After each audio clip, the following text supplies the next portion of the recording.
Boa noite. Enquanto o mundo dorme, eu leio. Este livro conta a história de um pequeno pássaro que tinha medo de voar.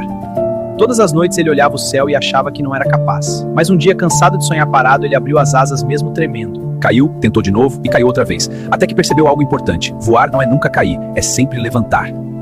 Hoje, quando fecho este livro, lembro você disso também. Não importa o quão escura esteja a noite, o amanhecer sempre chega para quem não desiste.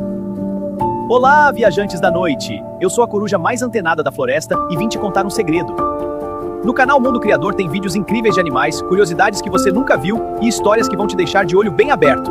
Então, não perde tempo, se inscreve agora no canal, ativa o sininho e vem aprender e se divertir com a gente. Te espero lá no Mundo Criador. Obrigado por assistir o vídeo até o final. Até a próxima. Tchau!